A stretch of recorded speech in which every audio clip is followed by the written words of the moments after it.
পরিচ্ছন্ন বিছানা, ছিটকিনি আর টয়লেটের আর্জি করিস না, বরং চোখের নিচে কালি, কাজে নির্ঘুম রাত আর নিরাপত্তাহীনতায় ঝরে যাস চুপচাপ।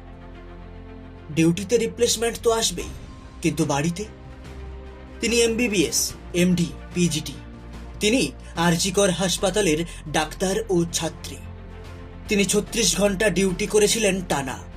তিনি গতকাল রাত 2টো অবধি পেশেন্ট দেখেছিলেন। তিনি ভোর রাত অবধি পেশেন্ট দেখার পর ডিনার করেছিলেন। তারপর হাসপাতালেরই সেমিনার হলে রেস্ট নিতে গিয়েছিলেন, কারণ অনকল ডাক্তারদের সেভাবে আলাদা কোনো থাকার বা রেস্ট নেবার ব্যবস্থা থাকে না।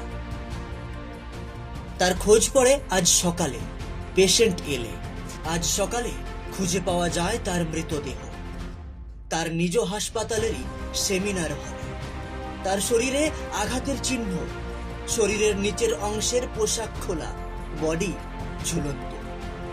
তিনি নিজের হাসপাতালেই চিকিৎসারত অবস্থায় ধর্ষিত হয়ে খুন হলেন।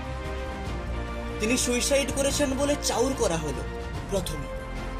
সহ ডাক্তার বন্ধুরা ব্যাপারটা নিয়ে যদি জলঘোলা না করত, তাহলে এটাকেই হয়তো সত্যি বলে জানা থাকতো, হয়তোবা বলা হতো এটা একটা ছোট্ট ঘটনা।